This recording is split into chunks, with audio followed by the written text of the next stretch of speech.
Good evening, Nothing like a little everybody. fusion, huh? I know, right? You see, I was grooving it. I was Yeah. grooving. Hey. Good evening, good evening, family. This is the Roundtable Talk Show on the Knowledge is Power podcast live platform. And I'm your host, Christopher Ong Jones. And, we definitely welcome you to another week. It's Tuesday. Y'all ready? Tuesday came Ready. by quick, didn't it? It came by real quick, I think. Oh no. Or maybe I'm just lonesome for y'all on the round table talk. So um tonight, of course, we are not gonna be far from the truth as we aren't on any other show. So but we definitely want to be able to break some things down to you on a level to where you will understand and not only understand but be concerned. I do want you to know that this is not chemistry class. We are not taking you back to school all the way, but we're definitely going to have um, survival classes on this evening. So I definitely want you to know, if you can smell it, you're breathing it. Um, and the most dangerous thing in our air and our water don't carry a warning smell. So those are the most harmful things. Of course, if you can smell your water, there's something wrong. And in many municipalities, including where I live, there's a smell to your water. So again, they ride the wind. These pollutants ride the wind. They hide in dust. They seep through pipes. They idle in rail yards and settle on kitchen tables. But federal guardrails have been rolled back since this latest administration. And I was asked by my co-hosts to talk about some things that plague our community and many of us may not understand, which is environmental things, OEM, IEM, CO2, different things like that. So um, we definitely want to tackle what the federal government has rolled back, as well as states fighting, fast tracking permits and fighting cities. And then some cities and some municipalities, they pretend not to notice anything going on at all. And that's not by accident. That's a model that many individuals, whether elected and or appointed, seem to follow. But from Texas quarries and concrete plants to refinery roads, from port diesel to idling trains, from sewer overflows to spray can fumes, the damage doesn't stop at the fence line. I just definitely want y'all to know. It targets the tired, the poor, the historic neighborhoods, and rural towns they call sacrifice zones or empowerment zones. This environmental issue that we have is what I call, and many others identify as, environmental racism. And it's happening on a schedule and it travels. So tonight we're going to connect the pattern: who profits, who's poisoned, and how we fight back. With every step, every block can start this week.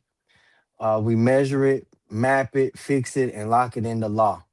So that's just a summary of what we're getting into. I hope you could stick with us and learn a little bit, maybe even engage, teach us something. Of course, I do not sit at this table alone. I definitely have with me on this evening Dr. Catherine Campbell. Say good evening to the people, Queen. Good evening, people. That is the voice of the fine print surgeon. Hmm. She cuts through the closets they hope you never read. My brother Perry Busby, in his absence, um, we hope that he hops on. He's the data man, the numbers man. Follow the money until it confesses. And then we have Dustin Harris in his absence. Um, he's our make it plain specialist. You know, turns lab talk into living room moves. In his absence, we'll probably tackle both of their shots. We gonna pull up their shots, Queen. You mind? I don't mind. I knew you wouldn't. Um, so of course, we definitely tackle these particular topics and subjects of our 35th episode on a national level, on the state level, and of course on the local level. And the national level, um, our subject title for this particular segment is Rollbacks and Green Lights. When enforcement weakens, exposure rises. Rollbacks sound like paperwork, right? Down here, where more soot, more leaks, more oops, and less accountability. When the referee walks off the field, the score changes quick. PM 2.5 and UFP, which is fine and ultrafine soot or particles, microscopic that dive into lungs, ride the bloodstream, hit the heart and the brain, causes other ailments like asthma, strokes, preterm births, all those types of things. Then you have O3, which in layman's terms is ground level ozone. That's what we breathe on the ground when we mow our yard, when we wash our car, when cars pass by on the street. And that is sun cooked tailpipe gases or stack gases that burns your airways, your nose. It triggers ER visits, may even cause eczema and hair loss. Then there's NO2, which is nitrogen dioxide. This is the diesel signature. Of course, heavy traffic, interstate highways, ports, train, railways, um, especially where traffic stacks up. Kids, I want you to know, around parks, kids' lungs play first at them parks. So I definitely want you to know um, that it's not just affecting people of age, it's affecting people of young ages as well. And of course, indoors, we stack exposures, VOCs, which is considered volatile organic compounds, from aerosol sprays, paint, the paint that's on your wall. Then there's carbon monoxide, of course, that comes from, or CO, that comes from, your stove, bad combustion, gas leaks, different things like that. Then there's hydrogen sulfide, which is a gas. Most of the times that comes through your sewage, or your sewage gases, and even sometimes we have where those gases um, from refineries find their way into our homes as well. Plus cooking smoke, believe it or not, without real venting, can cause serious harm. And again, this is not theory. This is definitely backed by science. Um, and again, it's just Tuesday.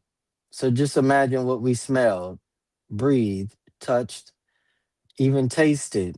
That wasn't food over the weekend.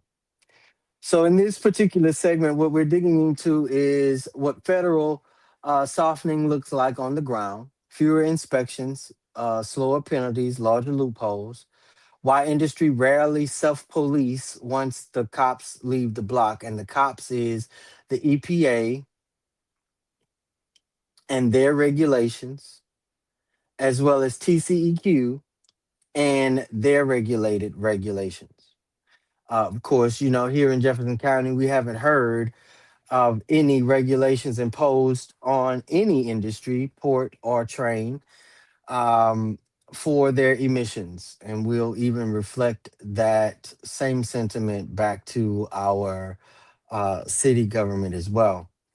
Um, the silent trio, which is what, most of the times they test for. Most of the times it's only at a particular site, not throughout the entire community. But PM 2.5, and if y'all remember, that's particulate matter, the small one. And then there is UFP, which is very fine particulate matter, O3, and NO2. Um, how each one of these components injures our lungs and our heart, and coming in to study our brain. It's even being said that it could be linked to um, early onset dementia and even Alzheimer's at an early age. But we definitely want to also show how pollution moves: wind drift, idling corridors. Interstate 10 is one of them, especially with the construction that's going on. Old buildings trapping containments. That's mold, asbestos, all kinds of stuff that old buildings emit as well. The indoor layer, VOCs, which is volatile organic compounds, carbon dioxide or carbon monoxide, and again, those gases, which is H2S. And think about that coming in, the form of gases coming out of your face bowl, your kitchen sink. Again, you're not turning on your vent when you cook, or there's no vent hood when you cook. And even when you have your window unit on, if you have a window unit and you smell a lot of the smells outdoors, that's now inside of your home. So it's good to see you on, big bro, man. Thought I was gonna have to ride to Arizona or something, come get you, man. Glad to Um, be here. it How's is good, everyone? man. We are glad to have you on. I knew this was something very heavy, and I didn't want to put these shots on just me and Miss Cat back. You know what I'm saying? I hear you. I hear you. We'd have No, been glad walking to out of be here here. tipsy, man. Now I know Miss Cat ready. Oh, you already know she ready, man. She called me 15 minutes before the show, told me she was ready. Even went pop up popcorn so she could be ready. Good evening, Dr. Campbell. Good evening, Perry. How you doing? Glad to see you, brother. Glad to be here and glad to be seen. Yes, Amen. indeed. Yes, indeed. Um, Dr. Campbell, you got Yeah. your first shot. We ready for shots. So, folks, roll back to reality. Give us two federal soft spots family smelled or saw within months, and how parents documented it or can document it. Okay. So, two that people can relate readily to, Mm-hmm. or marijuana and crack cocaine. Okay. Mm. So, Mm. oh, so basically, the federal government softened its drug rules in two big ways that regular families quickly noticed. Mm-hmm. The marijuana shift. You could see it and smell it. Mm-hmm. What changed? The feds decided to mostly look the other way in states that legalized marijuana.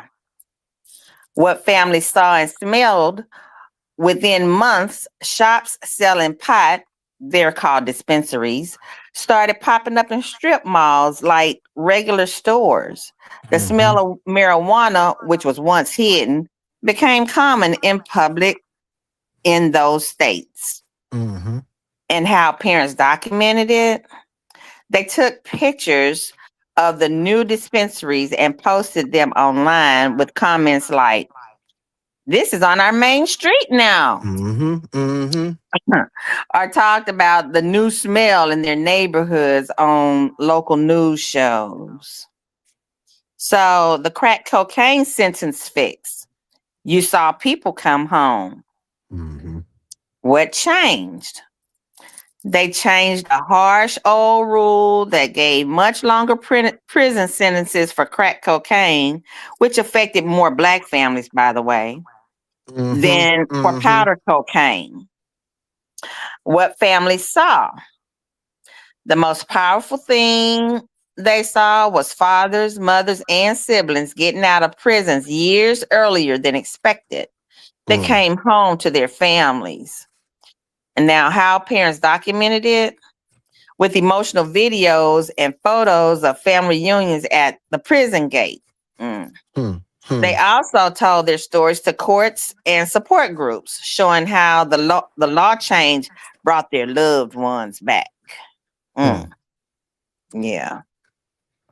So yeah, that's the two similarities there.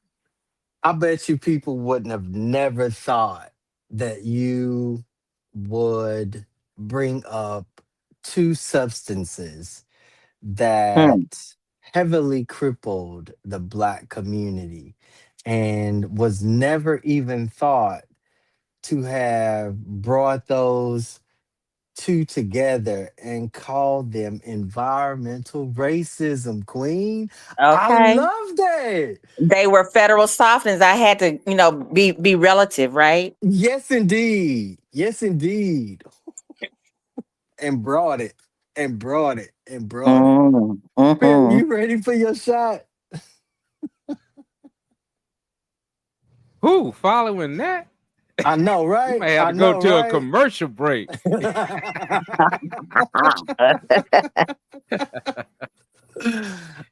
You know, Absolutely, they say man. never pick up a hot mic. Man, especially after it's still weekend. Wee.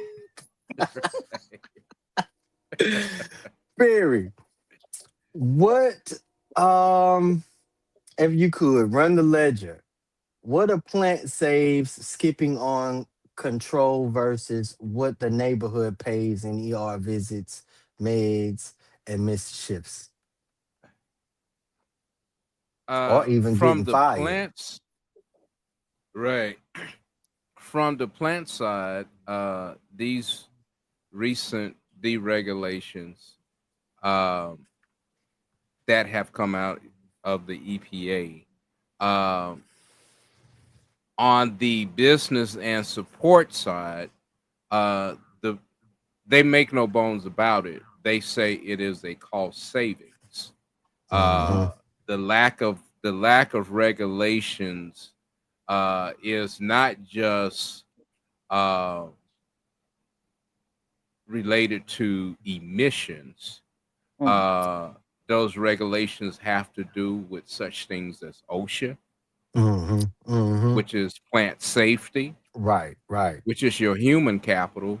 right. It also has to deal with um, runoff regulations. mm, Not only are plants uh, emitting uh, just the affecting the carbon level, they are also impacting soil levels, Mm-hmm. which in turn mm, impacts vegetation, Right. which impacts the ability on the agricultural community to farm effectively, and ultimately it impacts urban areas through uh, lack of oversight of how water, sewage, and air is controlled in public settings. So, Mm-hmm. uh, while many and at the same time, what is ironic in this is that many companies saw extended saw exponential growth because of regulations. Mm-hmm. And what we and so regulations is not just the paper or the letter of the law. What regulations also does is it inspires innovation. Right, right. Exactly. And so when you get rid of the regulation, companies then get into a comfort zone, Mm-hmm. like the coal Mhm. industry, like the rail industry, like the refinery industry. And so, on one hand, they're saying it's more economical in the short term to go with the status quo. But history shows that the impact on the business, all you have to do is look at the coal industry. Mm. Their lack of innovation to come into the modern era is now spurred by solar, and so now you get policies and an administration now that has reneged on these environmental policies, such as Mm-hmm. solar, Mm-hmm. such as the Mm-hmm. Greenhouse Act, Right. things that things that impact our everyday life. And so while the company sees a few extra dollars going to its uh, investors and paying off dividends and doing these company buybacks on stocks, in the end, their workforce is now depleted Mm. because you have a workforce filled with individuals with uh, ailments, whether it's whether it's uh related to what is it, OCD, what is it, the uh lung Oh, and COPD. breathing, yeah, oh yeah, as well as other mitigating impacts from constantly being in environments. And it's not just workers, it's the surrounding community, as you say, because of wind drift, because of how we commute.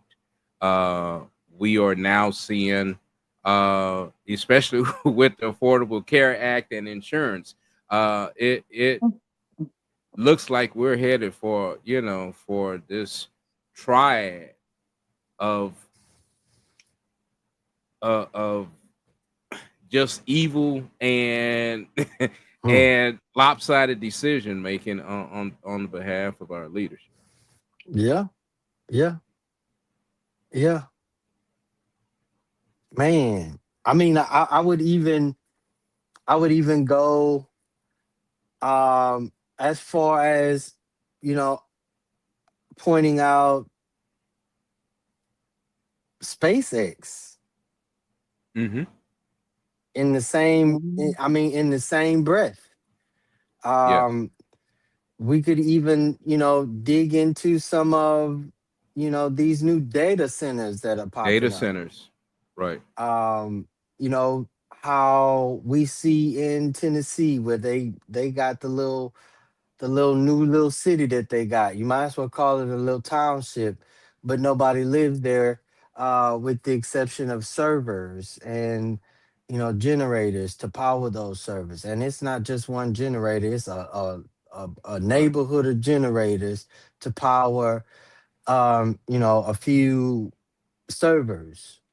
right, And so, even the people there in those areas are starting to see, some illnesses and ailments that they've never been impacted with before. So you're at, mm-hmm. I have to, I have to, let people know that, when, you say drill baby drill, it's going to affect you too, Mm.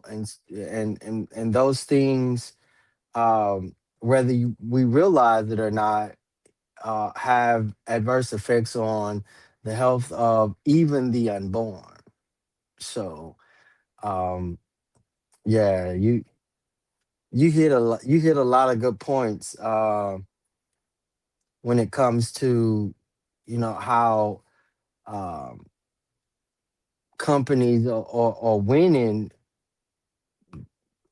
even maybe even more so now because they can sell a cheaper product, or um, cut corners and whatnot in order to bolster their revenues. Right. Do And y'all even want in to? addition with the yeah, even in addition, you brought up the data centers, which is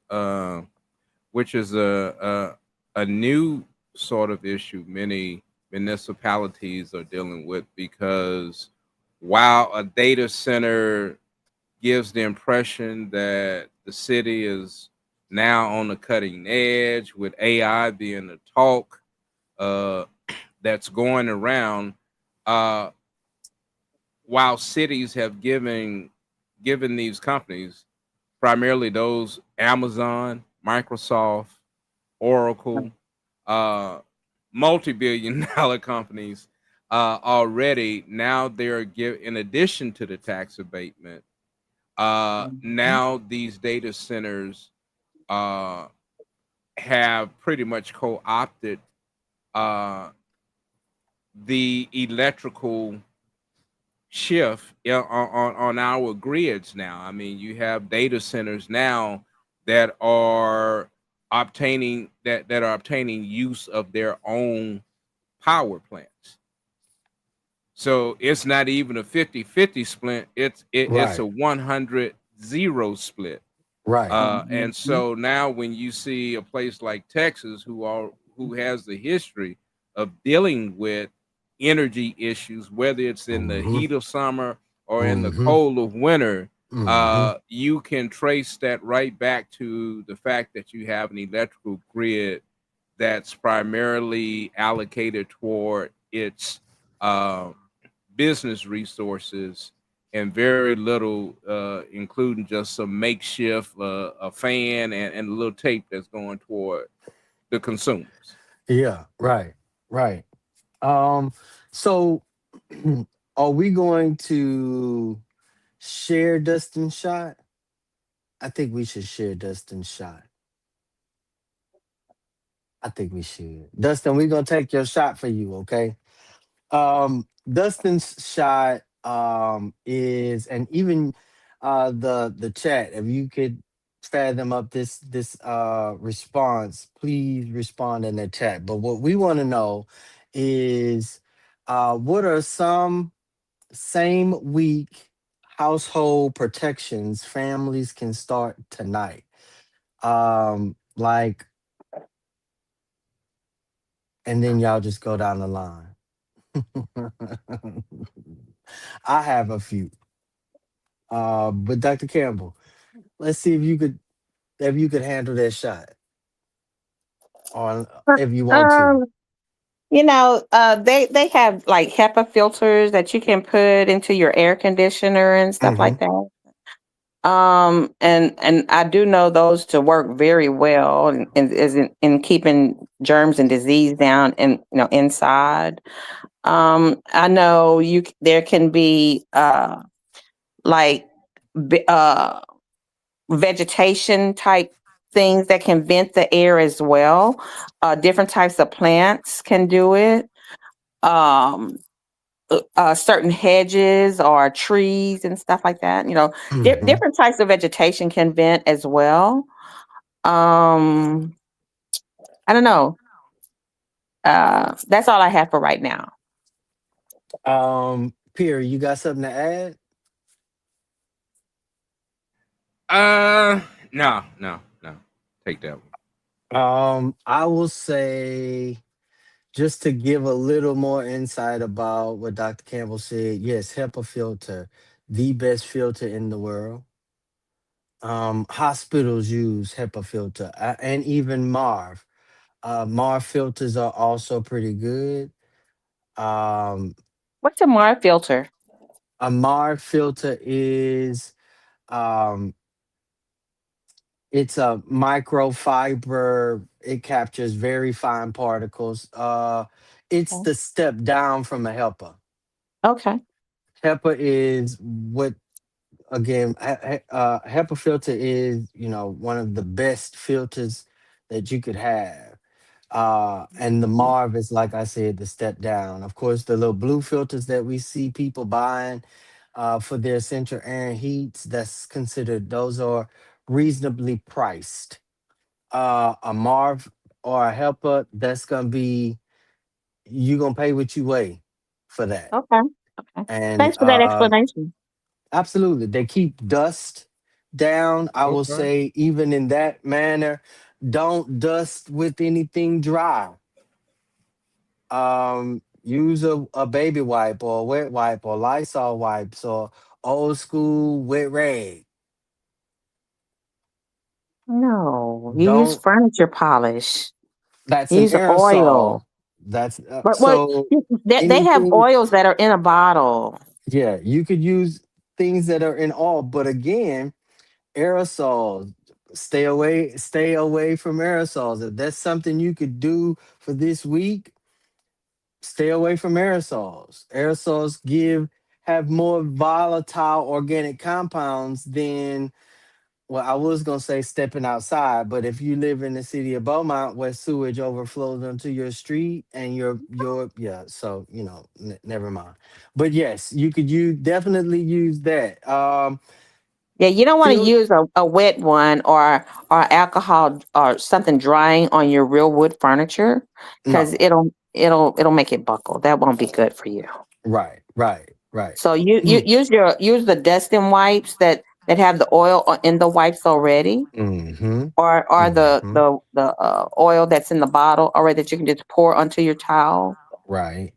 Yeah, And wipe it on that'd be down like better. Granny used to do. Right, right, right, right. Yeah. Man, that's why I love coming on the Round Table Talk Show. You can find out information on anything on here. There's even, House man, cleaning. yes. Don't even according make me to start, Perry. I love it. No, we hit every corner on this show. yeah, Oh, we amen. really do. We really try to. But there's even a moment when it's recommended that you leave a room. Um, Absolutely. so that you are not breathing in that same The environment. particulates, yeah. Um, right. Change the paints that you use. Make sure that these are low particulate paints or low vapor paints, right? That you're using in your house. Lead Um, free. I was about to say, make sure that they're lead free. Make sure that you have a vent hood in your house. And I don't care if you cooking grits, turn your vent Mm, hood on. mhm. Turn your vent hood. I don't care if you cooking water, uh, rice. Turn your vent hood on because those vapors plus your That stove. steam, yeah. Yes. And That even if steam is you full have of an particulates. electric stove, right? Even if you have an electric stove, that metal on that metal bottom, that causes a gas. That creates a gas. So you might want to turn that vent hood on. Those are just some of the things that we could do this week to, preserve our health. And can I also add, don't leave your plastic water bottles in the car and then come back and drink them. Oh Mm, man, mm, that's Do not mm. leave epic. plastic.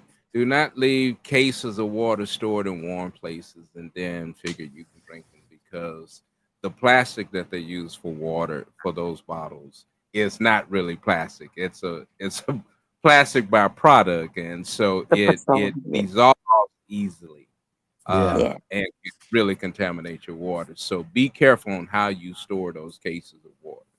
Mm-hmm. Man, that was epic right there. That was epic Yeah, right there. absolutely. Um, I have my shot, which is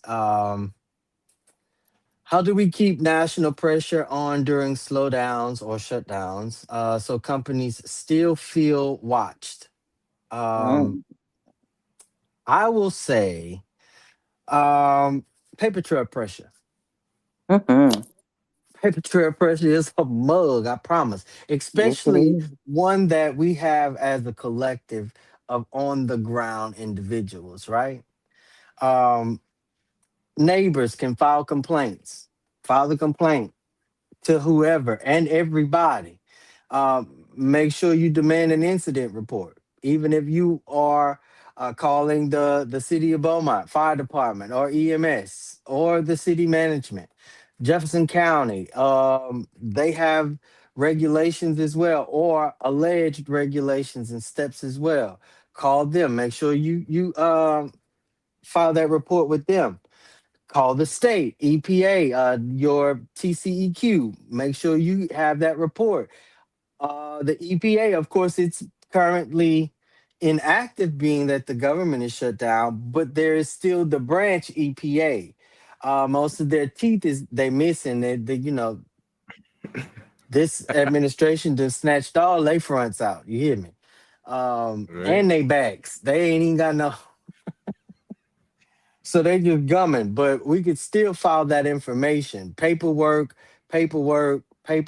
paper trail pressure is where it's at, I promise. Um, Again, I got one. what's that? So, like, whenever you're talking about it, or you're making your paper trail, you Mhm. can actually get the local paper or the news station to do a 6 month later story. And so that'll let the community and the companies know that Oh, the issue is not resolved, and we have not forgotten. come on, freedom of press. Mm-hmm. That's what I'm talking about, Queen. Yeah, yeah, yeah. Um, We can blast it Something, on the social medias, yeah, um, and just say, hey, whatever company it is, we're just checking in, and we're still waiting and watching on your safety. We're still waiting on your safety report, right. so they can know that you haven't forgotten again, you know. Exactly. Hmm. I know And y'all also, hear us. I'm Go ahead, Queen. sorry. Go ahead. I know y'all hear us say often FOIA, FOIA, Federal Order of Information Act. You could definitely get as much information. Open records for permits. Check your state. Inspection notes. Ooh, and so You, while you're checking the FOIA, you can find out who the shareholders are, and you can reach out to those people, the investors, and tell them this issue is unresolved and is a financial risk. This hits the company where it hurts, in their wallet. and their investors not receiving that return of investment. Mm, mm, mm. I'm just saying. especially especially when the citizens get bold and brave enough to find an, or when the citizens find a bold and brave enough attorney to take on Mm. some of these cases. um, Emissions event reports, you get that, that's information. Ask for searchable PDFs. Pair odor logs. We've been saying for the last 4 months, 5 months now. Oh my, it stinks here. It stinks in Beaumont all over again. So with And that, you so, can tell the human side of that story over and over. You can find stories of the affected families, and discuss the issue, take pictures, So now you have a picture to go along with whatever it is that you're talking about, right? mhm, So absolutely. that will keep a very real record for Right, people to actually be able to see the effects of what's going on. right. You definitely pair odor logs from one neighbor to the next, from one blocks to the next, from one Hmm. neighborhood to the next, from one side of the city to the next, from one city to the next. Wind screenshots. That's when you map how the wind is going, being blown south, west, north, or east.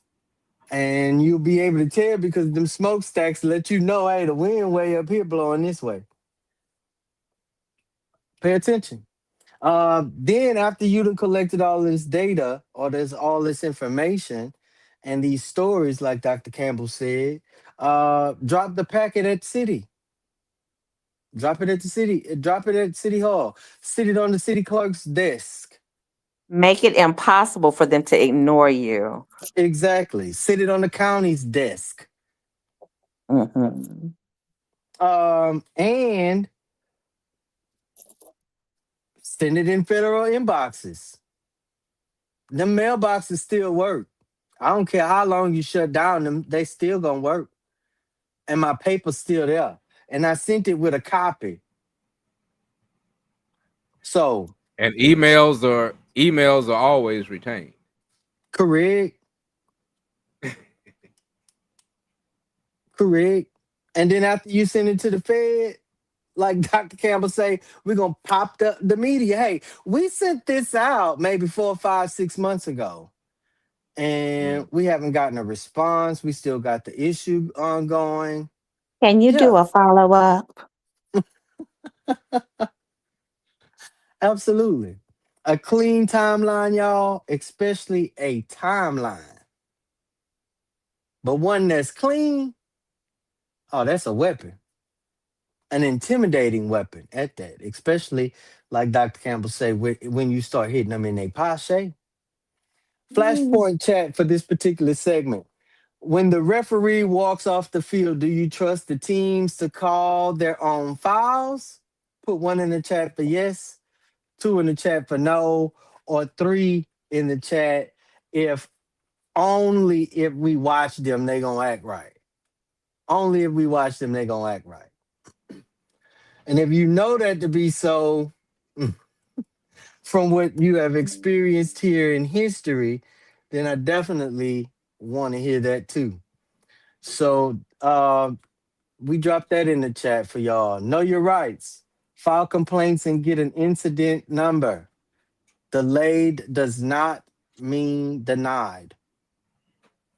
Use open records and FOIA, permits, emissions, events, permits, emission events. Again, like Dr. Campbell said, find out who authorized these permits. And when you dig and see, you'll notice that some of your elected signed off on these permits. Um, inspection notes.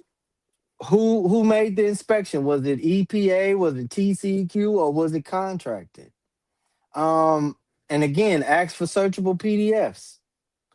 Comment on federal rule changes. We could again, I keep telling y'all every time we find something that's atrocious to us as a citizen body here in Beaumont, not Texas, Beaumont, we can definitely go to our local city attorney and our district attorney and raise the stink. I want y'all to understand that your words become part of a legal record. Yeah. Roundtable question.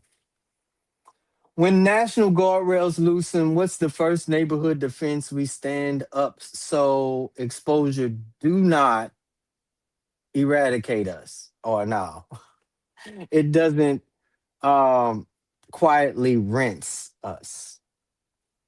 Dr. Campbell, you have the floor. Well, the first and most important neighborhood defense is a strong, organized neighborhood watch for pollution. And here's Mhm. what that means: become the eyes, nose, and ears. Document everything. We already talked about that earlier in the show. The moment you see more truck traffic, smell strange odors, or see more dust, report it.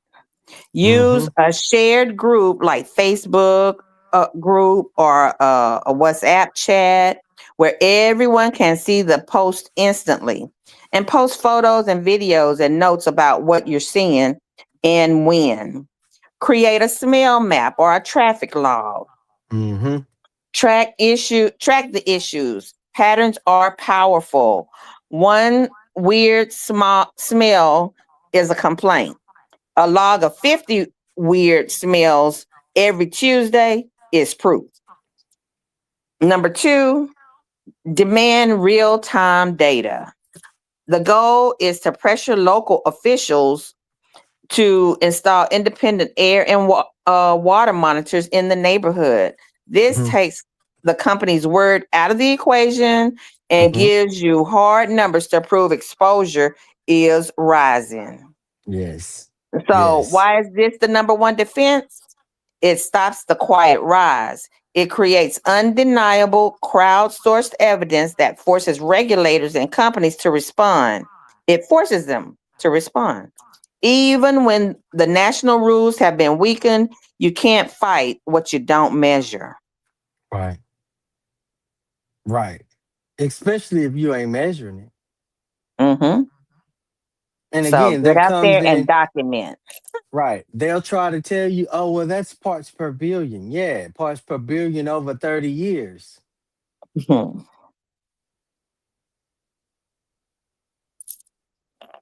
So, yeah. Perry, Hmm. you have the floor. No, I just want to piggyback on what Dr. Campbell was saying. Yes, you can't fix what you can't measure, and you can't measure what you're not looking at. And so those go hand in hand, as a Hmm. data person. The thing is, well, you can't measure it if you're not collecting. You can't just look at it and take a snapshot. The second thing, Dr. Campbell raised a great point. My thing is, we have to learn how to activate nosy neighbors, use them to our strength and their strength. Hmm. Uh, and so once we engage, and I think that that's really kind of where we are with this, because uh, I remember my father uh, fighting Zumos. It is one of the stories of my childhood I talk about. When we first moved on Blossom, Zumos, uh, there's a reason why they called the area from 11th Street to Fournette and from Washington Boulevard uh, to Fournette as well, Tripe City. Tribe City. Big, they called it Tripe City because Zumo was known for during their sausage making and everything else. The smell of tripe would just fill the area. And so Mm-hmm. when Blossom Getting was to you. built, my father was our house was right behind Zumo's, and so people on Blossom were feeling the effects, and they weren't trying to be Tripe City. And so my father took it on. I mean, and eventually, Zumos had to finally find common ground. And my father was like, I'm not trying to stop your operation, but you need to provide better ventilation. You need you need to do better by your community. And Zumos was a great community partner. Don't get me wrong. Zumos supported Little League. They supported the community, but my father felt that did not mean that you could stink up people's house. And it really surprised me because, like I said, it took me a while to relate the two of why Tripe City and Zumos became synonymous. And it just kind of speaks to us that, I mean, we, and I don't want to offend anyone in saying it, but and it speaks to our strength. But here we have a community that's enduring lack of regulation, lack of community uh, sympathy, and a community who accepted it. So much so that their name became synonymous with their infliction. Right. And so again, I think these discussions that we're talking about, we have this tendency to persevere more than fight. And Mhm, sometimes it calls for fighting, not persevere. mhm. Ooh. That was sweet. That was a mouthful. That was sweet. that Yes. that was sweet. That was definitely sweet. I But taste that it. speaks to our resiliency, you know? Yeah, That totally yeah, Right. it speaks to our does. resiliency. Yeah. Yeah. Yeah. Um, step one. I mean, we've said it over and over and over again. Evidence beats outrage. Hmm. All day I long. don't care how much you yelling, fussing, and cussing about what happened to your great grandmother, your grandmother, your mom, now you. If you haven't documented that, if you don't have any evidence of that, they're gonna play in your face and even play with your life. So, you know, that's step one. Uh, yeah. Chris, you said it made me think about Dr. Ruha Benjamin, uh, professor of uh Afrofuturistic uh, thought and discussion at Princeton. She Mm-hmm. writes a book called Race Before Technology. And one of the points that she raises in her premise to the book is that for a lot of times, we as blacks feel as though we don't have a story to contribute.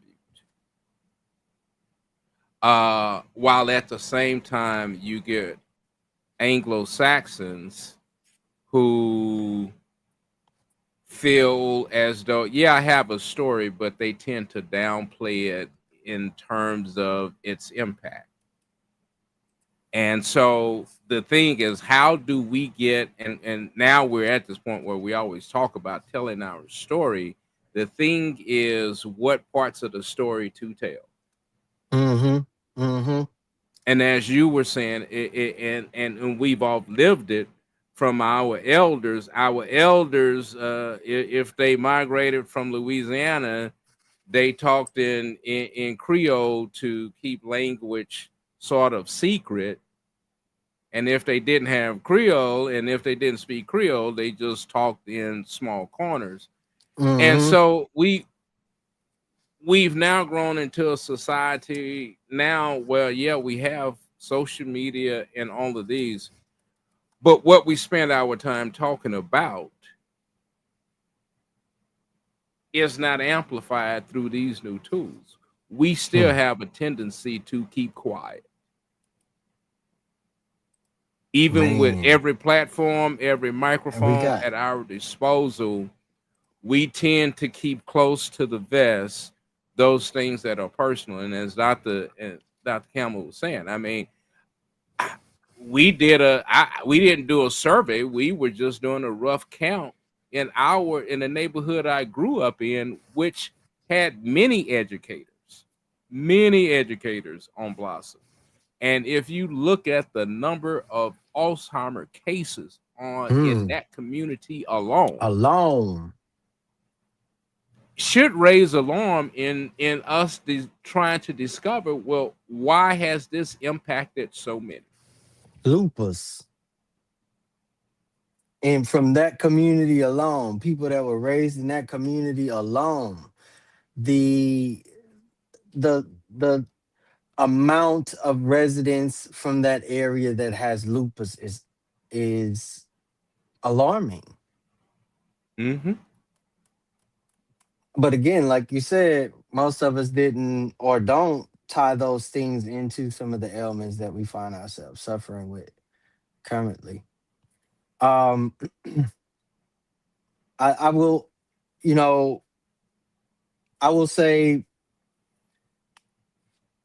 in with all that has been considered for this particular topic, start a neighborhood log. Like I said, log the smells, log the soot that you find on your car, the soot that you find in your window sills, um, the cut a piece of your um, filter that you have inside your window unit or in your central air and heat unit. Not just the one you that's in the top, but I'm talking about the one that's in the bottom portion of your unit inside your house. That big old filter is about like $400. That filter got so much information in it. I promise you'll find some things. Step two, um, mount a low cost particulate matter sensor. Um, some people, some places you get this for free, or if you let them know what you're trying to do, you could possibly buy one for $300. Publish the data once you get it. Once you figure out how to pull it off of that machine, publish that data. Let them know, hey, this is how far I live from this particular thing or this particular entity, and this is what I'm capturing, right? Step three, pick one winnable rule, not not something that's gonna take too long, but one winnable rule, like no idling at schools and or clinics. That means if you here to pick up your child, your car is off. Mm. If you sitting waiting on a load, your truck is off. There's no idling. Those things, especially if we become conscious of we just sitting there idling our car around a school that children have to play, and they eventually got to walk out into, they got to breathe that. So that's just something that you could do tomorrow. Um, and again, like I said, bring your packet. Bring your packet to council. Let them know what you here. This is the information that we've captured. This is the data that comes from that information. And then make a demand after that and say, hey, these are our demands, supported by the evidence we've showed you. These are the things that we recommend you do. BISD, these are things that we recommend you do. Jefferson County, these are recommendations that you do. Oh, well, we can't regulate that. Oh, you can't. You can't? Well, we'll find an elected official that will. And elections is coming up. We just closed out election day today. I just definitely want people to know that you can't keep me quiet when receipts move policy, data moves Hmm. policy. So I just want y'all to know, if the top opens the gate, which is the national, if they open the floodgate, then the states decide who gets built on and or who gets breathed on. Because I want y'all to understand that in certain places here in Texas, it'll sound as if the atmosphere or the space is breathing. Have y'all ever heard uh, uh, here in the city of Beaumont? And I ain't talking about somebody that live in your house that's snoring. I'm talking about the plants that you live around, and that's what they sound like. The Have you frogs. ever? That ain't the frogs. That's not the frogs. That ain't the frogs at Mm-mm. all. Um, Ooh. So I definitely want to bring us into our segment two, and of course this is on the state side, but we're gonna touch several states in this particular segment. And this segment, the title for this segment is "It Travels Better Than Us." Better than us. Drill, build, burn, and miles away, people breathing. I promise you still gonna breathe it. Like I said in the last segment, you talk about drill, baby, drill, you still gotta smell it. You still gotta smell it. States talk local control until locals try to control where the smokestack goes. Then it's preemption, fast permits and ribbon cuttings you can smell, especially here in the state of Texas. Go to orange. um, I definitely want y'all to know there is waves of sitting rock quarries, concrete and asphalt patch plants, compressor stations, refineries, warehouse, plus rail hubs, truck depots, what they call them, rest yards, clustered by working class, uh, historic black and brown neighborhoods. Oh, and let's not forget rural towns because many of those residents don't feel that the environmental impact that we endure, that we live by and around, uh, it don't affect them. It's called economic development on paper and lungs for rent in real life. This is what that's called. The plume doesn't respect your borders, your pocket, your socioeconomic status, your race. It don't care. Your lungs taking air just like mine. White people, Asian people, Iranian people, African people, Russian people. Wind pushes particulate matters and gases across the entire states. If it wouldn't so, why do we get what they call it? Sahara Desert sand in Texas? Don't worry, I'll wait.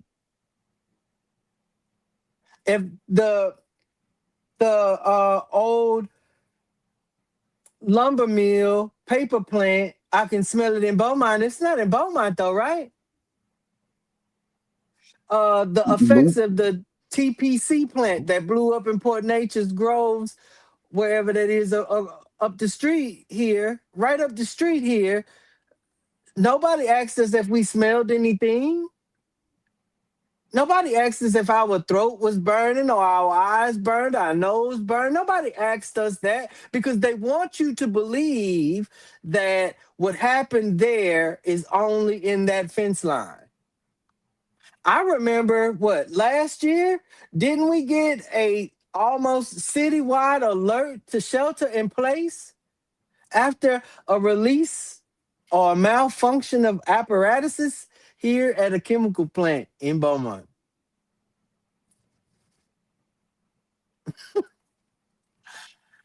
Um, Diesel corridors, especially like highways and rail yards that TCEQ and Texas refuses to monitor. They don't want to put a monitor on 69 or 10 because you're gonna find out what you really breathing. Um, tools and black carbon where kids live. Tom Pollard is a block away from the port. King is maybe one, two, three, 4 blocks away from the port. Two, 3 blocks away from the train station or the railroad. And then there's another one on the other side, maybe 3, 4 blocks away from that one. And you don't think we breathing that? Man, come on here, man. Watersheds carry dissolved chemicals far downstream after storms. Just like Perry said in the last segment, our wildlife have to suffer, have to that water all day. So what you think your wildlife, especially fish, man, come on, man. New fixes like carbon capture and storage, especially coming to Texas, because the EPA just approved that. This administration just approved carbon capture in Cheek, Texas. Did you know that?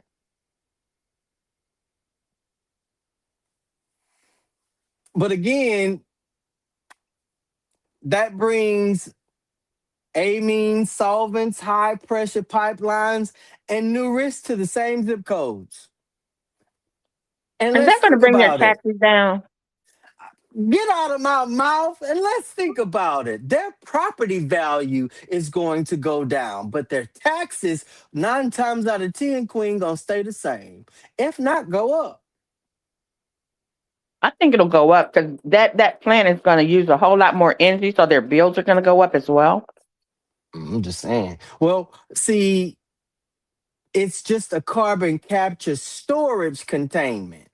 So they're putting the chemical underground in cheap and under Diamond D Ranch residents. Oh, wait. Uh-huh, uh-huh, uh-huh, uh-huh. That's what that is. That's what that is. Um, what we're digging into in this particular segment is sitting waves, quarries, again, patch plants, hubs, especially like the asphalt plant that Miss Peggy Lee always talking about on her car or in her AC or on her house. Did All y'all over know her that? yard, actually. All over Yeah. her grass. It's all over her grass. And then there is Her no roof, her car. right. There is no consequences to them going against the permit that they had. Operating in hours of all hours of the night, all hours of the early morning. And when she addresses that to her elected officials, oh well, no, no, no, no, no. How pollution travels with plumes, traffic corridors, watersheds, CCS footprints. Again, that's coming. Because just like we said in the last episode, Texas gonna fast track that permit if they haven't already. You're just waiting for the EPA to say, "Oh yeah, go ahead." Cheap buyouts, eminent domain light, LITE light. That's eminent domain light because they're buying you out. The port bought out all of Black history. I'm saying it tonight, y'all. The port of Beaumont bought all of Black history. And if not all of it, almost all of Black history, especially the Black history that gave us the Beaumont we currently know. They removed the apartment complexes that was at the base of the river. They removed the houses that was at the base of the river. They removed the school that was at the base of the river. They removed businesses that were on the apron of the base of the river. And all of that was Black. They took the hospital, the Negro hospital, the only Black hospital in Beaumont at that time. They also took the other hospital that was available to white people. Again, the eradication of all of Beaumont history has happened at the base of the port. Um, the port is adjacent to where Charlton Pollard High School once was. Now, the port is, you might as well say the port is at the Villeneuve because the port is at Carroll and the Villeneuve. Or Shawana. Let's say Shawana. Carroll and Shawana. I'll take that one. Carroll and Shawana. That's how far the port reaches now. So I'll go into a nice little debate with you if you say that's not the eradication of all of Black history. Beaumont's initial Black history. Yeah. And indigenous people's history. That's gone, y'all. But again, cheap buyouts, eminent domain light, demolitions that erase people and proof. The same pattern. Texas, uh, in the Gulf, the Permian. It's one place in the Permian, um, the Los Angeles River Corridor, California Inland Empire ports, New York cross, the New York cross into the Bronx, the uh, Appalachia, the quarry that's in the mountains. Y'all don't think we can smell that here in Texas? You don't think that dust's gonna ride way here in Texas? Man, get out of here. Um, Especially if a storm rides all, man, get out of here. Um, Power shots. You ready? Y'all ready for your shots? You ready for your shot, Dr. Campbell? Oh man, Absolutely. Perry done fell off. Oh man, and Perry had the first shot. You want to see if we could take Perry's I shot? got it. Mm. I'll All take the right, appeal. all right. Let us know who profits um when sitting rules are weak and how those dollars move. Okay. Yeah, Perry says he had to hop off. Okay. Okay, so let's see here. Of course, here's a simple breakdown of who profits and how the money moves when siting rules are weak. Mm, Who profits? The land speculators. I'm gonna tell you who profits first, and then I'm gonna tell you how they profit. Okay. okay. The land speculators, the developers and plant operators, and the haulers. Okay. Mm, So the land speculators buy cheap land, often near poor neighborhoods, knowing its value will skyrocket when a project is announced. Then the developers and the plant operators save massive money by skipping safety features and avoiding legal fights, allowing them to build faster and cheaper. mm-hmm. Then the haulers come in, the trucking companies, Mm-hmm. they get a steady long term contract to move materials to and from the new site. So, how the dollar moves? Step one, a spectacular buys, I'm sorry, a spectator buys a farmland for $100,000 Mm-hmm. and sells it to the developer for 1 million. Mm-hmm. Okay. Then the developer builds a factory cheaper by skipping safety rules and stuff, then collects regular profits as the plant operator. Right. Then they pay the hauler a continuous stream of cash to keep the operation moving. Facts. In short, a one-time windfall for the land spectator um, kicks off a steady stream of profits for the developer, operator, and the hauler. Mm. A community gets the health and safety bills. Mm-mm. Man, Was that simple man, enough? that was, I mean, the breakdown was the broke down. Mm, I yeah. promise. Now go and handle your own shot, Dr. Campbell. So not only are they building on your backs, but they're killing your back as well. Yeah, they killing you. Yeah. Yeah. They killing you in more ways than one. Mm. And then we can't guarantee the safety of those that's working in this halfway plant anyway. It's gonna be safe because OSHA done lost their teeth. They out here gumming too. And they're skipping a whole lot of safety measures. So with them skipping the safety measures, of course, the operators are at risk. The people that work there are at risk even more so. Mm-hmm. Mm-hmm. Yeah. Absolutely correct. Dr. Campbell, let's get your second Yeah. shot in. Now this Mm. your shot. Two overlooked rule, uh, two overlooked ways environmental racism hits rural families and how to prove it. Okay. So let's see.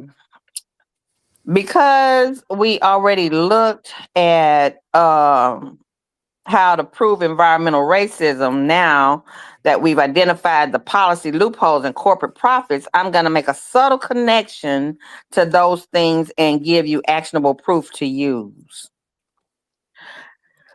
Two overlooked hits on rural families to begin with these quarries are placed in marginalized communities. Mhm. These communities are now the recipients of number one, the double dust, DUST. Okay. I like it. I know, huh? It's not just one pollution, it's silica dust from mining or fracking, plus diesel exhaust from the constant truck traffic. Mm. Families breathe in this toxic mix all day, which is far worse than either one alone. Mm-hmm. Number two, the constant siege. It's not just the factory at the end of the road, it's the nonstop parade of diesel trucks pounding past their homes, idling outside their windows, and covering their yards and gardens in toxic dust. Mm-hmm. So, how can you prove it? Gather your own proof. Dust logs. Take dated photos of dust on your car, window sills, and garden plants every day. Traffic counts. Do a simple truck count for 1 hour each morning and evening. And if you can picture it, do that as well. A health journal. Have families track asthma attacks, Mm. headaches, and sick days in a shared notebook. Right. Make a link. Show officials your health journals and photos next to your truck counts. This creates a simple yet powerful story that says, when the trucks come, we get sick and our Mm. homes are covered in dust. This is evidence they cannot easily ignore. Mm-hmm. How? I totally agree. I mean, man, um, Dustin's shot is 3 level paths. I'm sorry. Yeah. Name three travel paths every town must travel. Every town must track, I'm sorry. And the simplest free tools to monitor each one. So the three that we must track is wind, of course, water, and traffic. And the city offers you water testing for free. All you do is just call them, hey, I like to have my water tested. They'll come out, test your water from the exterior and the interior of your home for free. You could definitely do that. Um, have TCEQ strap a monitor, particulate matter monitor to your exterior portion of your home, and n- they will have access to see it, especially once they connect to your Wi-Fi, or you get the satellite one, and they can connect that way. This is the monitor that you can either rent and or buy. Um, Again, just placing one, you could ask them to place it for free.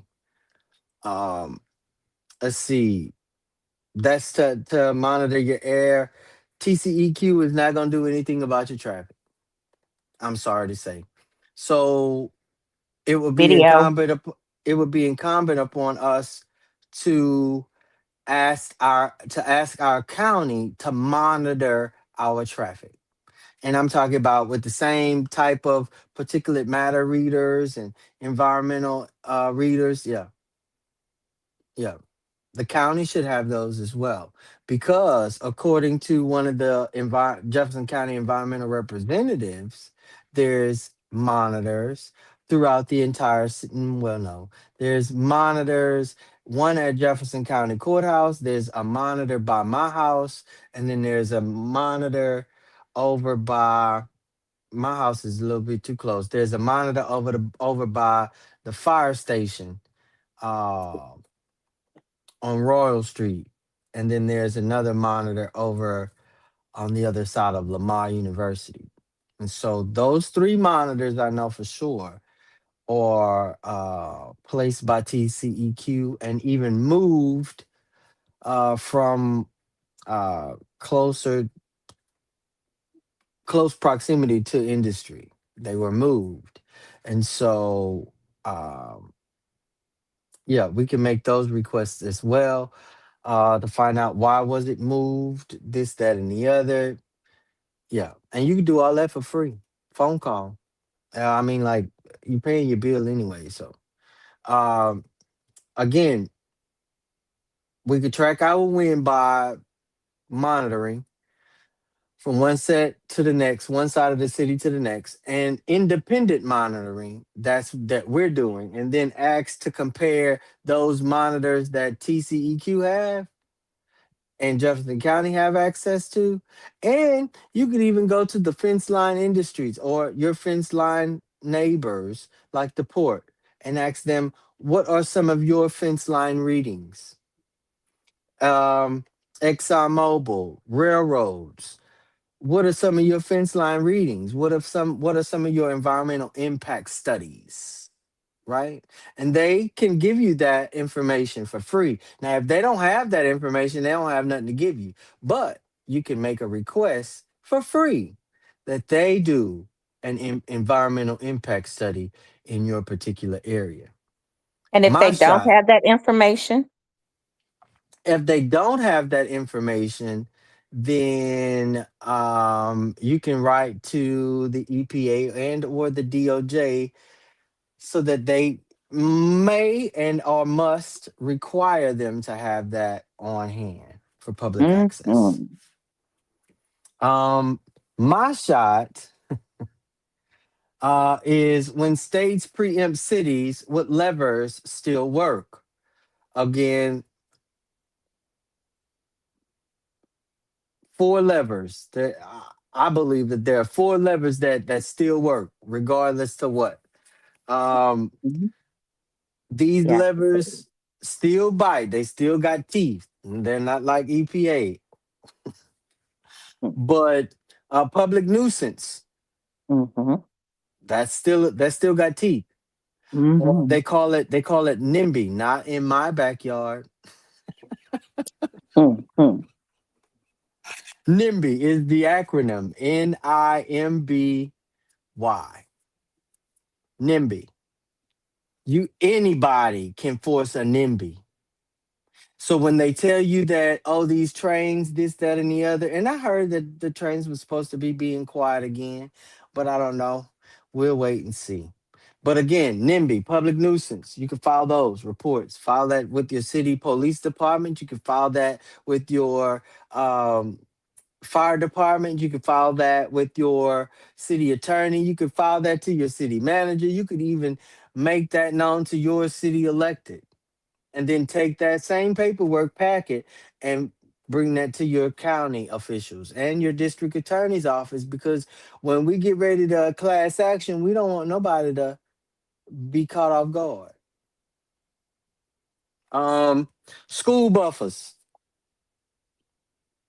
I think every school should have a buffer for environmental impacts, and if none was taken, plant a lot of trees, because y'all already got the children out there playing in the direct sunlight anyway. um Mm-hmm. Truck routes. Identify your truck routes. Make sure that these truck routes are not along the same line or along the same route as some schools. I know what y'all saying. Well, Chris, Marshall on feeling. I mean, Marshall on dialing. You're right. You're right. It is. Chris, Harmony is on dialing. I mean, on feeling. You're right. You're right. It is. King is on Avenue a street away from Martin Luther King Parkway. But again, we didn't say nothing when these schools were plotted or being rebuilt in some of these spots. Again, especially if we have these school buffers, there's certain regulations that we need to have happen on school campus, like no idling.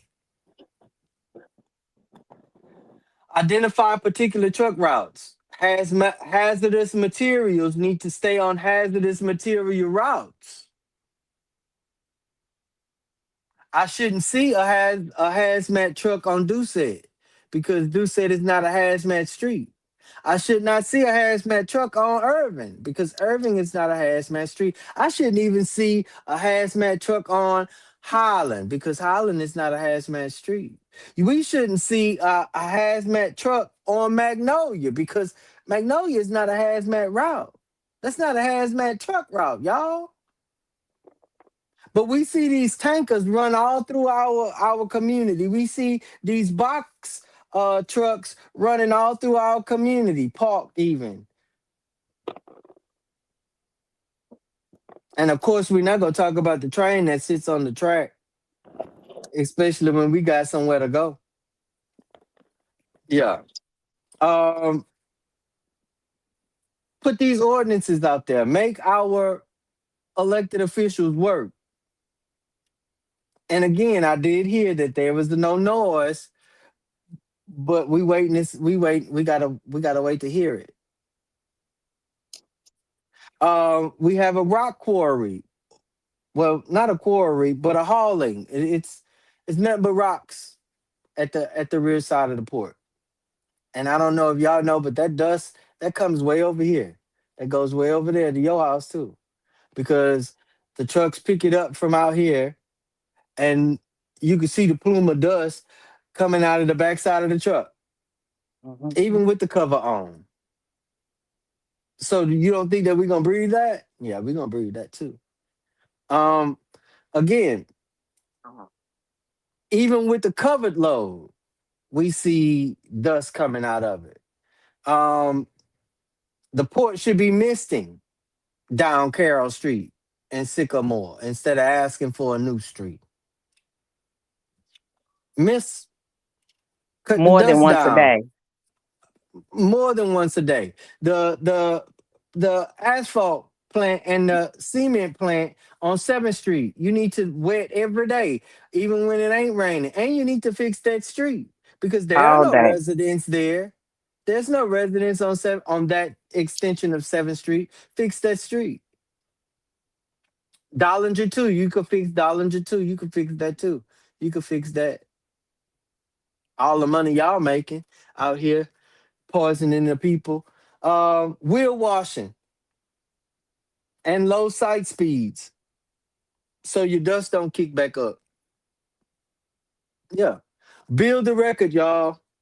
We could definitely build the records with complaints, with sensors, with health notes, um, audio stories, personal uh, evidence, even. And some people be like, no, that's my medical records. I'm not talking about that. I'm talking about some personal evidence. Then then what we could do is elevate that to the county, health and clean air attorneys, and then coordinate regional hearings so the story can't be sold.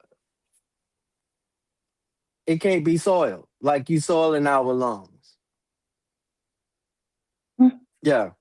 The flashpoint for this particular segment is why are you, no, where are you and what hits you the most?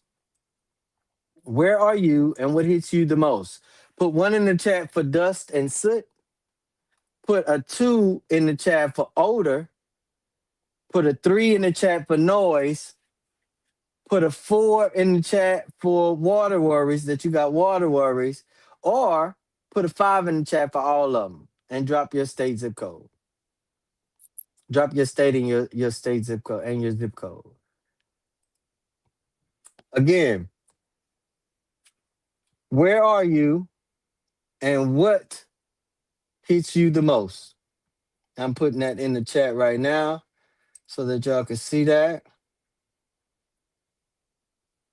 Again, number one for dust and soot, number two for odor, number three for noise, number four for water, number five for all of the above. And then drop your state and your zip code. Know your rights. Preemption does not equal powerless. Pass no idling, no limits, truck routes, and school clinics. Around schools and clinics, hospitals even. But again, we have a hospital that sits on a major thoroughfare. Dust is enforceable. I'm gonna say it again. Dust is enforceable. That filter I told you to check out at the base of your AC, yeah. That dust that's in there, that's enforceable. The man covered loads. I'm telling y'all, do it. Wheel washing, low speeds, ask for it in writing. Every time a truck leave the port. Oh, did you make sure they wash their wheel? Did you make sure?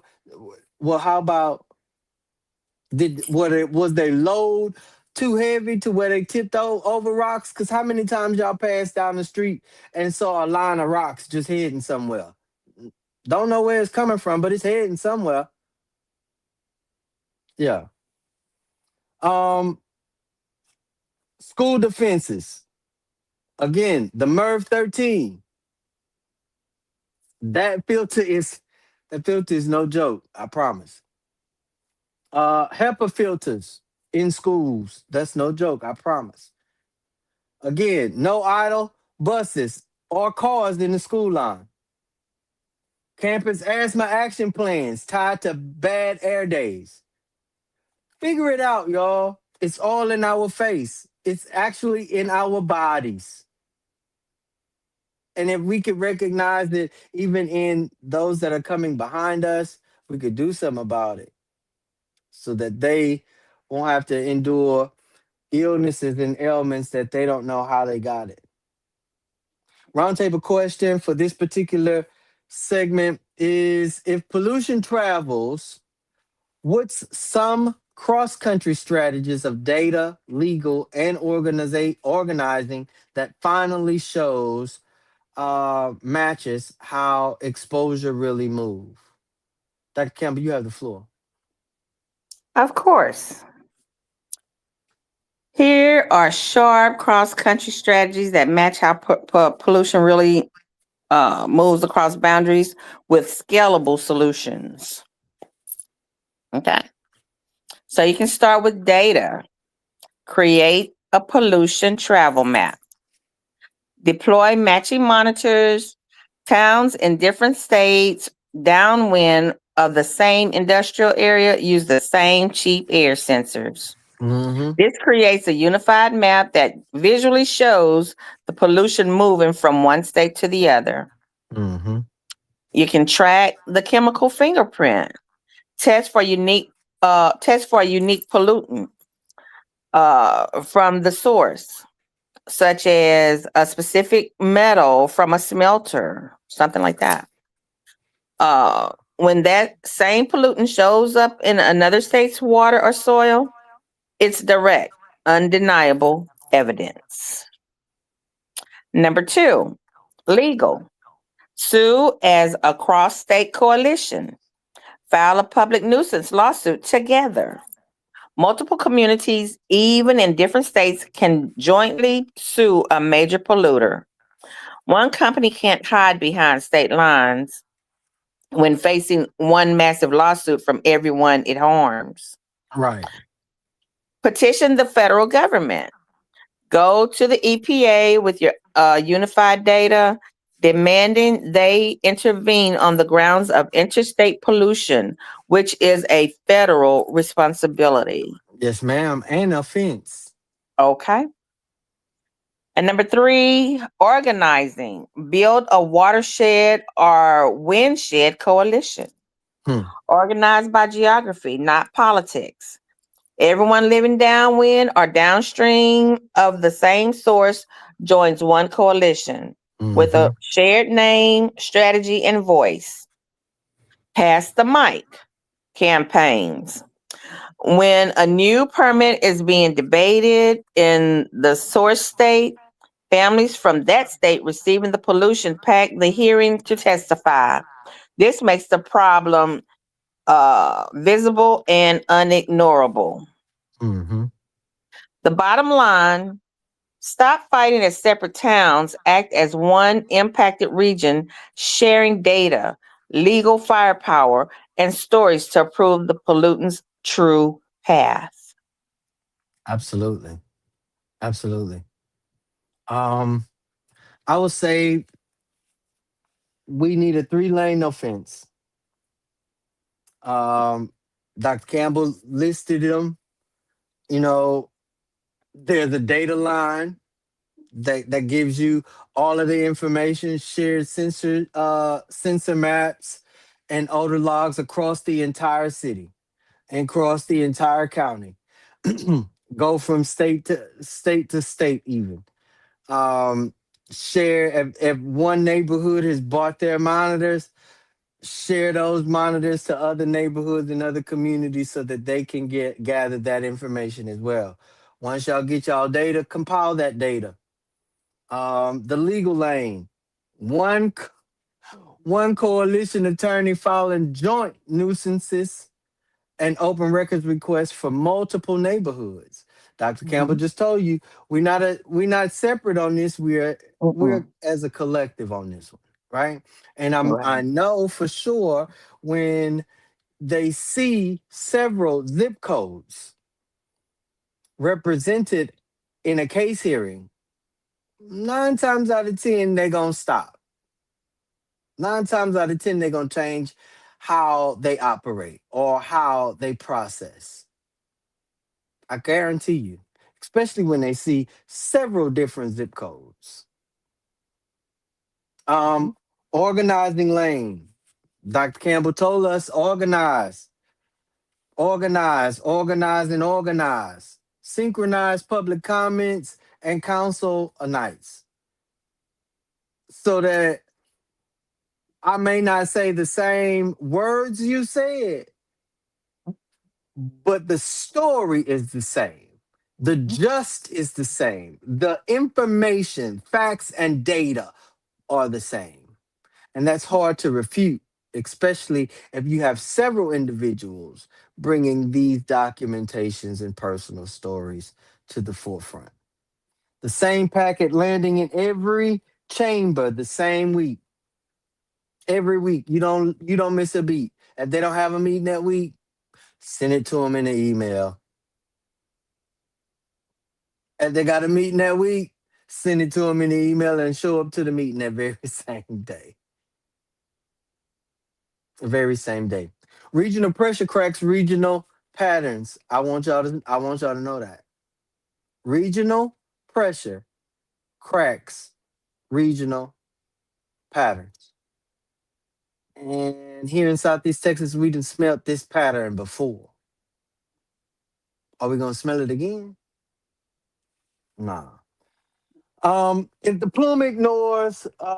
the plume ignores borders, our our fix can't have borders either, right, Dr. Campbell? That's what I Right. heard you say. That's what I heard you say it.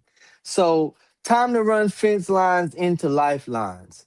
Welcome to segment 3, y'all. This is from fence line to lifeline. Measure it, map it, fix it, lock it into law. This is where we stop begging and start building. This is where we let them know if they won't protect us, we construct the shield. And when the force hits the fan, for the for clean conversation, when the force hits the fan, man, it goes into the code. It goes into the very legal code that they don't want us to approach, right? Mm. But what we're digging into is um, a 7-day starter lab. Any block, I don't care where you live, how far you live from New Orleans, how far you live from Beaumont, Port Arthur, Orange, East Texas, West Texas, California, Oregon, Alaska. I don't care where you live. Every neighborhood could definitely do this. Monitor a low a low cost uh, particulate matter sensor, um, and publish the data, log odors with wind direction, speed, screenshot it if you need to, record it, look at the blades of grass, look at the branches in the trees in your video, record it. I'm telling you. You could even get you a free weather app, and whenever you see the ways that the wind's blowing, take pictures of it. They got the little arrows and stuff on it. I promise you. Record noise, trains and trucks. We sick of y'all at 2, 3, 4, and a 5 in the morning. We ain't even up yet, and y'all blowing the horn for at least 6 minutes long. That don't make no sense. Again, record it, especially with the decibel app. It's just like they took Starving Marvin's out of business with decibels. Mhm. Those same decibels ain't just for Starving Marvin. That's for the train. That's for the industries. That's for your neighbor. That's for the truck that sounds all loud. Make it make sense. Place soot traps or even index cards on windowsills. You have to wet it though. Wet it with a medicine dropper almost every other day. And you date your drop. Date and time your drop, so that whenever that moisture and that card captures whatever soot passes across it that day, you have it documented. Or just do a card a day. But I say do one card several times a day. Yep, with a little tincture drop. You ain't gotta, you ain't gotta go all out. You could even go buy you a bottle of saline because it's pure. Boop, drop your saline, a drop of saline on that card. I promise they're gonna be mad at you or us together. Pool utility reports, sewer overflow, ball notices, keep copies.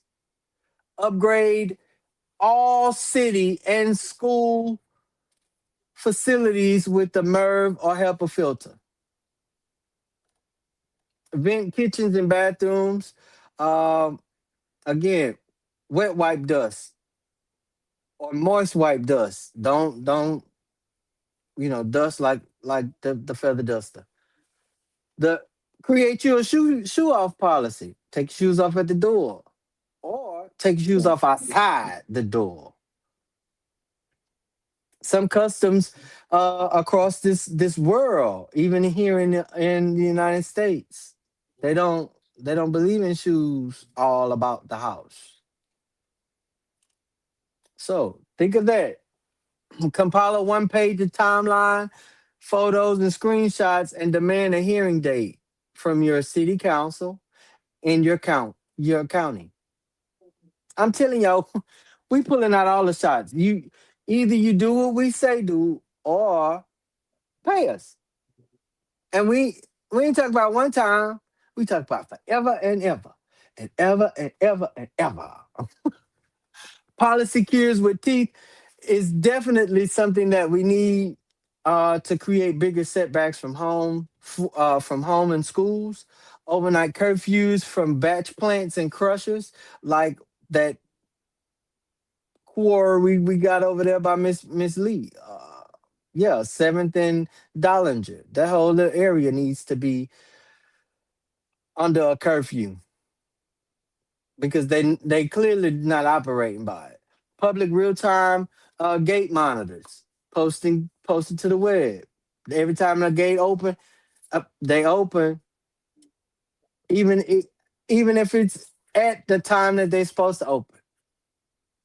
But anytime that they open, before they open, or we see movement in that space before the operating hours, yeah, we make a report of that. We make a report of that. School no idling with ticketing. BISD get out them little ticket books. Yeah, since y'all don't want to give nobody no speeding ticket, um, tree berm, buffers, and sound walls. Dr. Campbell mentioned buffers and whatnot in the last episode, especially tree berms that creates oxygen that we breathe. It cleans the air that we breathe. Yeah. Truck routes that skip neighborhoods. We need. I don't need you in my neighborhood. Like I just said. Why do I see a hazardous material truck passing in in front of a school? It makes no sense. Makes no sense. Older thresholds with escalating fines. If I smell it today, that's one fine. If I smell it tonight, that's another fine. If I smell it in the morning when I rise, that's another fine. Yeah, every hour on the hour that we smelling something, it's a fine. I guarantee you'll figure it out how to cut them smells. There's plants on the East Coast, I know, that their communities say, oh, we don't want to smell all that. I guarantee you they cut them smells. They still process without a smell. Again, it's a collective. It's a collective. People first. Local jobs in air sealing, filter retrofits, leak detection, tree canopy, rooftop, solar cooling hubs, community testing teams, and home water testing. That's what we can do to build a people first economy here in the city of Beaumont or in your city. And reach out to your businesses. Let them know, hey, restaurants, we need y'all to figure a cleaner way to do your exhaust because that exhaust is if they tell us to get it out of our house and they getting it out of their kitchen, what you think we breathing in? Yeah, make that make sense. Make that make sense. Dr. Campbell, you ready for your shot? Say yeah. Yes. Absolutely. Um, the shot for this particular segment, Dr. Campbell, um, I'ma answer uh I'ma answer Dustin's and you could answer Perry's if that's a cool. Got it. Awesome. So your first shot is what must be inside a community evidence pack so councils can't dodge it? Okay, so here it is. Um, the undeniable community evidence pack should include at least two things. It should tell a human story and back it up with cold, hard facts. Mhm. Councils can dodge one or the other, but not both together. So, once again, the human story is video diaries, short clips of families dealing with the issue, Mhm. a parent giving their kid a breathing treatment while saying, Mhm. this is the third time this month, or photo logs, dated pictures of dust on cars, Mhm. illegal truck idling, take a video of that, or asthma inhalers lined up on the kitchen counter. Impact statements, one Mm. sentence quotes from 10 different neighbors. I've missed a week of work this year because of migraines from the smell. Yes, Queen. Yes. Number two, the cold hard facts. They can't deny this section, right? Mhm. Mhm. A map, a simple map showing your homes, the pollution source, and the direction of the wind or water flow. Draw the exposure path in red. Community data, a chart from your own simple monitoring, such as we counted diesel trucks passing between the hours of 7 and 9 a.m. for 2 weeks. Yeah. Yeah. Okay. A health log, A shared calendar where people mark bad health days, showing a clear pattern that matches up with high truck traffic or strong odors. The official mismatch. Print out the company's permit that says no impact. Mm-hmm. Put your photos and health logs right next to it. Circle the contradiction in red. Hmm. The clear ask is number 3. The so now you must do this section. Okay. One specific demand. We demand a 500-foot safety buffer zone around our school effective immediately. Mm. Don't just say fix it. Mm-hmm. The bottom line, you're not just complaining, you're presenting a closed case that connects the source directly to the harm and points to a specific solution. This forces a yes or a no answer they can't weasel out of. Yeah. Yeah. Can I you know, say huh? lace up? Can you say lace Mm. up? I mean, oh man, man. All right, Push the so replay, okay? yeah, right. Watch this. Watch that part. Um, Dr. Campbell, Yeah. I'm gonna give you Perry shot. Okay. So Perry shot is with $2,000 to start. What to buy first and when can wait and what can wait? Um, Let us know. Okay. Here's a short prioritized plan for a $2,000 budget. Okay. Okay. Your first spend is going to be $1,700. Okay. Mm, That's the proof and protection core. Community sensors are like about maybe $1,200. Buy 3 or 4 quality air quality sensors, the mm-hmm, PM 2.5, etc. mm-hmm, Place them in a residence yard, at a local school, and with a trusted neighbor. mm, This gives you the undeniable data that officials can't ignore. mm-hmm, This is your most powerful weapon. mm-hmm, Okay. Next, you're going to get home HEPA filters, which is like $500. Buy 10 to 15 high quality HEPA pure air purifiers. Give them to your most vulnerable members, families with asthma and the elderly. mm-hmm. This protects your people's health now and builds immediate trust. Healthy volunteers are essential for the fight. Make it wait. $300.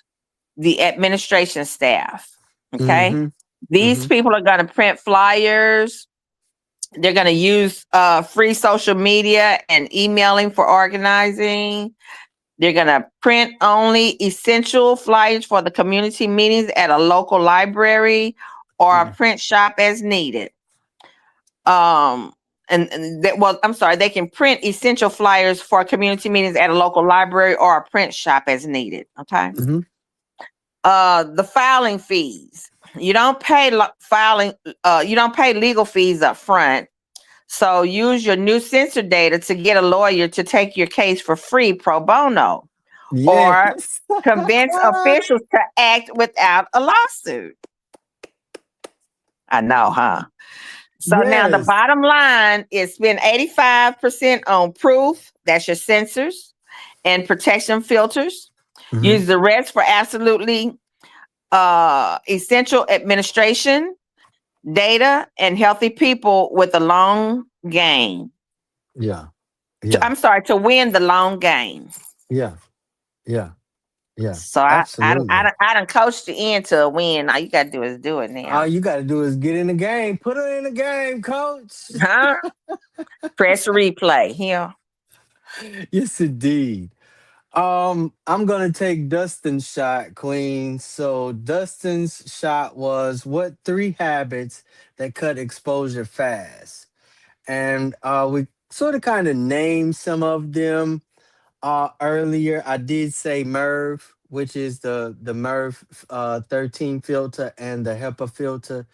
Um, use wet wipes for dusting, or the Swiffer wet mop pad thingy for dusting the floor, mopping the floor. Um, I will say again, avoid aerosols as much as you possibly can. Keep all um, gas outside of your house. Do not, of course, run a generator indoors. You know, shoes off at home. Bring that practice. Build that practice. Put footies at the door. I have a friend that's meticulous, and she has footies at the door, and she buys new footies all the time, so you'll never have to worry about somebody else's foot being in your footie. Um, yeah, so those are just some of the things that we could do to not only um, decrease dust in our homes, but I will say on a construction side, there's free windows and doors for individuals that are 65 plus or senior individuals. If you own your home, and you are a deeded homeowner and a residing homeowner, you could get free windows and doors. Cuts down, you know, dust that enters your home through those small cracks and things like that. And it gives you also the opportunity to understand shelter in place. SIP. A lot of people in our community, for the life of me, have no idea about sheltering in place. And there's plants on all sides of us. And we don't Mhm. teach it in schools. We hardly teach it in our communities. And our city hardly give us greater insight on how to shelter in place. But they are the only ones, the city and the county are the only ones officially that can render a shelter in place. Mind you, um, some industries have to wait on our governments to render a shelter in place when the industry neighbor or industry partner has already alerted that there is a threat. So those regulations need to come about as well. How our local government addresses and deals with environmental emergencies, put a plan in place for them. Update our new evacuation or update the evacuation route because I don't know if we have a new one, especially when we flood. You can't go nowhere. So those are just some of the things I would recommend. My personal shot is give us one ordinance or procurement tweak. Um, flip three switches right now. I would say again, I love three because it's simple, right? You, me, and others. You, me, and others. Flip three switches right now. No idling enforced uh, around schools and clinics, and hospitals.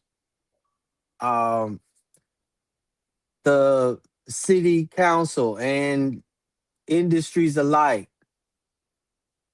offer uh, free to discounted HEPA filters and MERV 13 filters.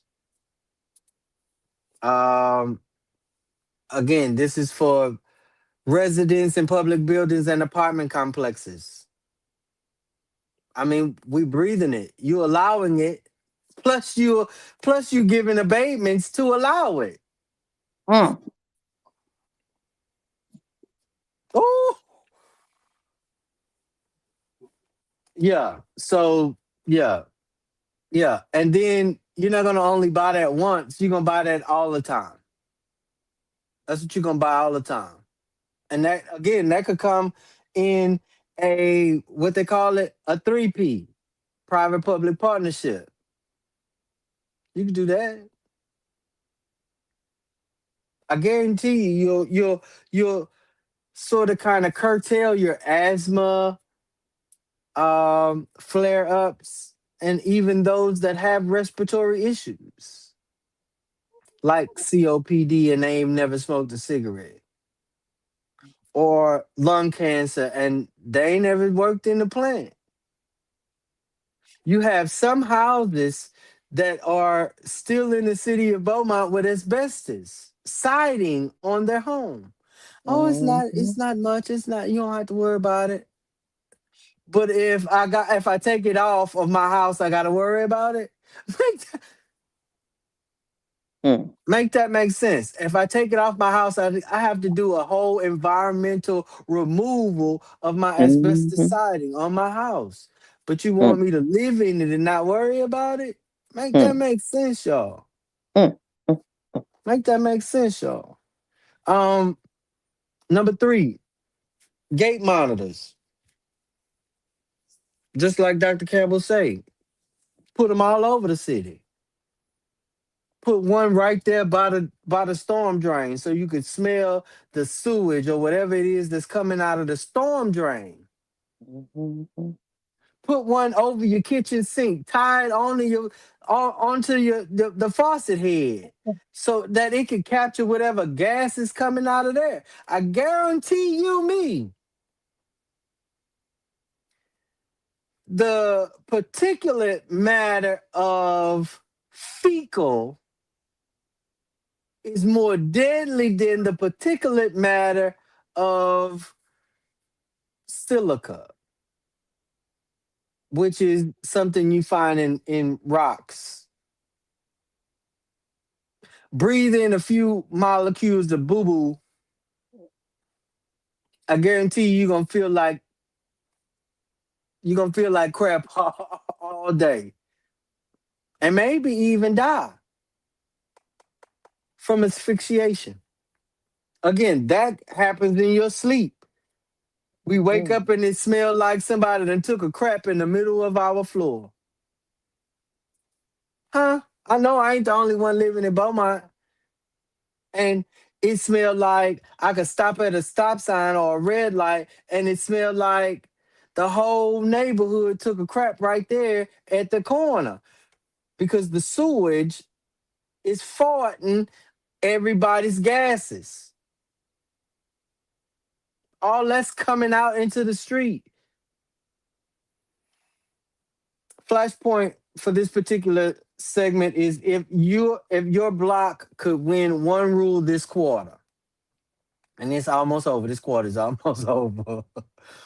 If your block could win one rule this quarter, what is it?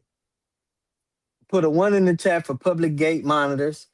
Put a two in the chat for no idling zones. Put a three in the chat for overnight curfews. Put a four in the chat for bigger setbacks. Again, that's the flashpoint for this particular segment. If your block could win one rule this quarter, what is it? And I'm posting that in the chat right now.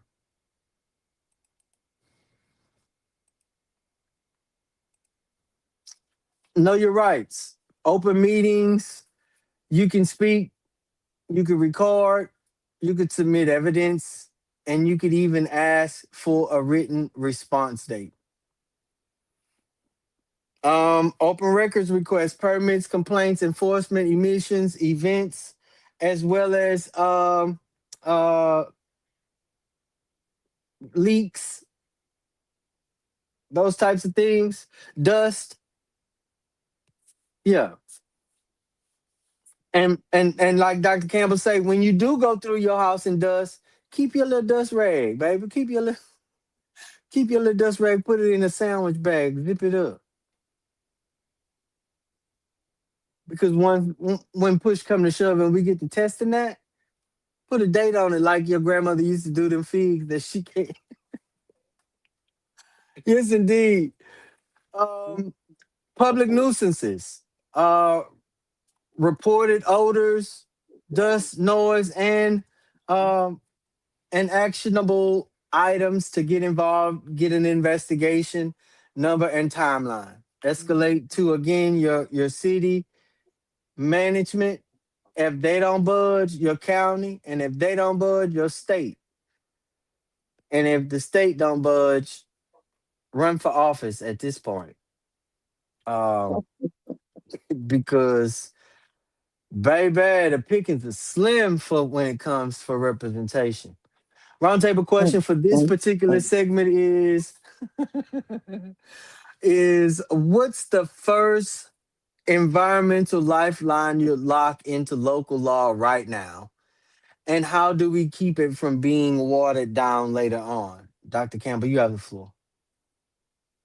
The first lifeline, a mandatory 1,000-foot safety buffer zone between any new polluting operation in homes and schools and parks. So definitely we need 1,000-foot buffer zone, right? Hmm. And so how do we keep it from being watered down? We anchor it to health, not politics. Right. Write the law so that the buffer is based on a health impact study, Hmm. such as the zone must reflect the distance needed to reduce cancer risk below 1 in 1,000,000. This makes it a science based rule, not a negotiable number. Right. Right. Require a supermajority to change. Write into the law that it can only be weakened or removed by by a 4 out of 5 city council vote, not a simple majority. Hmm. This makes it politically nearly impossible, not impossible, but nearly Nearly impossible impossible. Yep. to overturn. Uh-huh. And then give the citizens the power to sue. Include a citizen enforcement clause. This allows any resident to sue the city and the company if the buffer is violated, putting a Hmm. watchdog on the rule 24/7. Because we're going to watch our own, right? Facts. Especially if it's bothering us. Mm-hmm. Absolutely correct. Yeah. Absolutely correct. So I did post know your rights into the chat so that you all can see. Um, I will definitely start with no idling Mm-hmm. because those VOCs that come from your tailpipe and VOCs, if y'all could remember, is what? Volatile organic compounds. So those VOCs and uh, carbon or hydrocarbons, you breathe that. Mm-hmm. And not only do you breathe that, so do your children. And not only do our children breathe it, but so do our elders. And,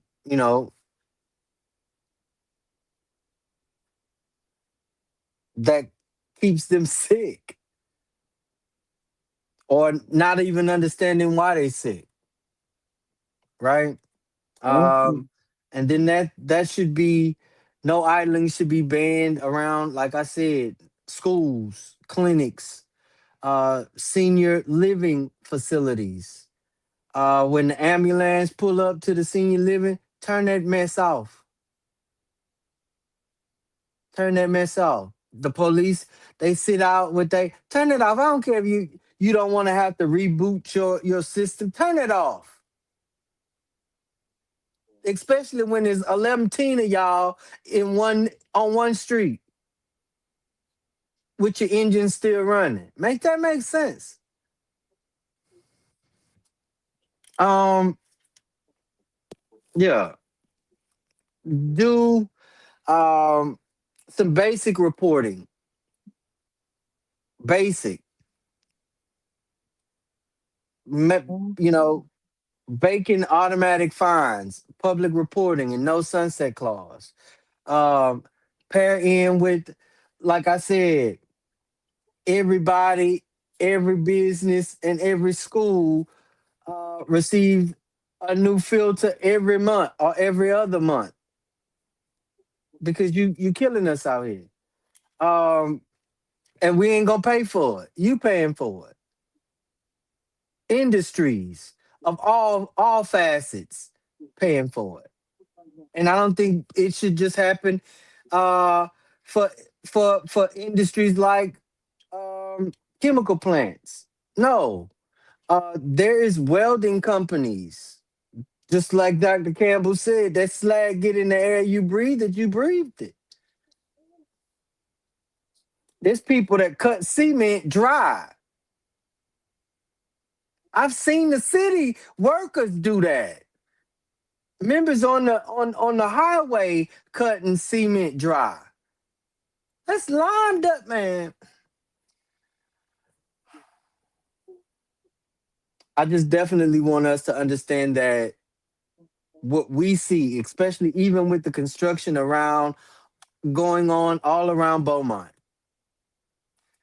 um, there should be monitoring happening right now. Mhm. And I think that the state knows that there should be monitoring, as well as the county knows Mhm. that there should be monitoring, as well as the city knows that there should be monitoring going on right now, because not only of the city street construction, but the interstate construction as well, which then causes increased traffic, not just truck traffic, increased traffic throughout our residential streets. People are dealing with headaches more frequently. Individuals are got itchy eyes and burning nose. Some people are broken out. But what are we going to do about it? Again, some of the most harmful smells that kill, you can't even smell it at all.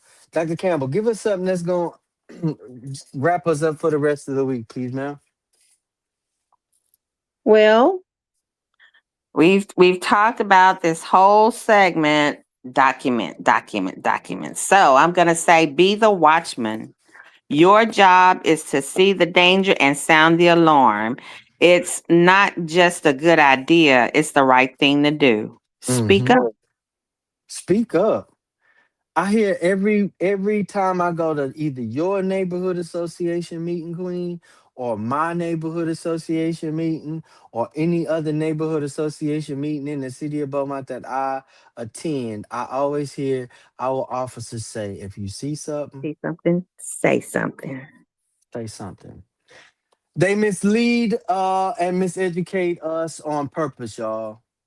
100% mislead, miseducate. Um, they made the poison invisible and the language impossible so that we'd learn to live with it, right? And be comfortable with it. And only have questions about when our loved ones pass at an early age or from an illness or an ailment that nobody understood. Tonight we decoded the danger and turned the language into leverage. The conflict is profit versus people. The cause is captured regulators and coward politics. The consequences is measured in inhalers, ER bills, and funerals. Early ones at that. But the cure is clarity, with courage. Measure, map, fix, and lock it into law. They built walls between generations, hoping elders would be tired and the young wouldn't care. They almost there, especially when you continue to perpetuate a cycle that we believe is a no-winning cycle. They forgot who we are though, y'all. They, they forgot the resiliency in our people. They forgot the fight. We remember, and our kids are learning fast. You can kill a liberator, but you cannot kill a liberation. We move together, log sensors, hearings, ordinances, block by block in a lifetime and into the next. We're not waiting on a rescue. We're here to rescue ourselves because we are the rescue. Thank y'all for tuning in to the Roundtable Talk Show on the Knowledge is Power podcast live. And as always, stay prayed up, stay prayed up, stay prayed up. Thanks for listening and watching. God bless. Good night.